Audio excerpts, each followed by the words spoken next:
Hello दोस्तों, मेरा नाम है नितिन और आप सुन रहे हैं दास्तान खौफ। तो चलिए शुरू करते हैं। ये कहानी हमें प्रदीप ने भेजी है। मैं एक छोटे से गांव का रहने वाला हूँ। ये बात सर्दियों की है। सर्दियों में लोग गांव में जल्दी सो जाया करते थे।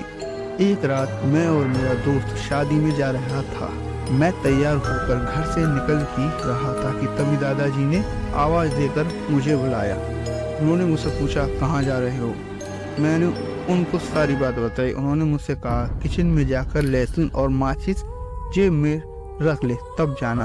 मैंने हंसते हुए कहा, दादाजी आप भी किस जमाने की बातें कर रहे हो?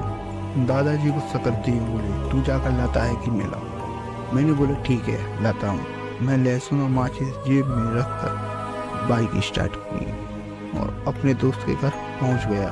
फिर हम शादी के लिए निकल गए। कुछ दूर चलने के बाद जिस रोड पर हम थे वहाँ की सारी स्ट्रीट लाइट भी बंद होने लगी थी।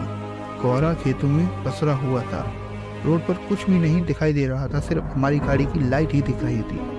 कुछ देर इसी तरह गाड़ी चलाने के बाद मेरे हाथ ठंडे पड़ चुके थे। तभी कुछ दूर आग जल रही थी। हम दोनों ने वहाँ हाथ गर्म करके चलना शुरू किया। वहीं कुछ दूरी पर एक बरगद का पेड़ था। हमने उसको पार किया। पार करते ही हमारी गाड़ी बंद हो गई। हमने उतरकर गाड़ी देखी। गाड़ी को धक्का मारकर चालू किया।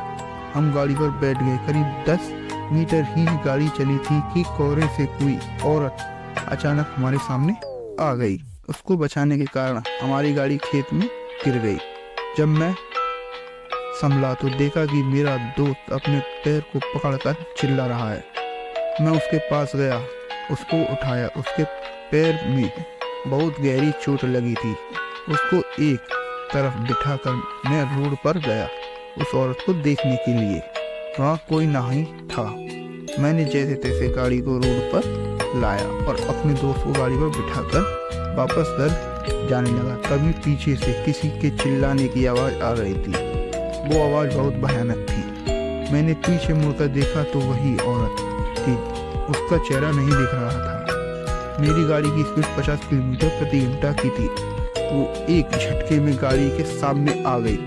मैंने गाड़ी उसके शरीर के आर पार कर दी। मैंने फिर पीछे मुड़कर देखा, उसके हाथ हमारी गाड़ी का पीछा कर रहे थे। उसने गाड़ी को पकड़ ली। मैं बहुत डर गया था। मेरा दोस्त तो कोई भी रिएक्शन नहीं दे रहा था। मैंने हनुमान चालीसा का पाठ किया। उसने गाड़ी छोड़ दी। जैसे तैसे हम घर पहुंचे और घर जाकर सारी बात बताई। सुबह जब मैं अपने दोस्त के घर गया तो मैंने देखा कि उसकी पीठ पर खरोच के निशान थे। उस दिन के बाद से मैंने ठान लिया कि रात में कभी कहीं नहीं जाना है। बस इतनी ही थी मेरी ये कहानी। तो दोस्तों, कैसी लगी आपको इनकी ये कहानी कमेंट सेक्शन में जरूर बताना है। तो मिलते हैं आपको एक नई कहानी के साथ। तब तक के लिए अपना और अपनों का ध्यान रखें। धन्यवाद।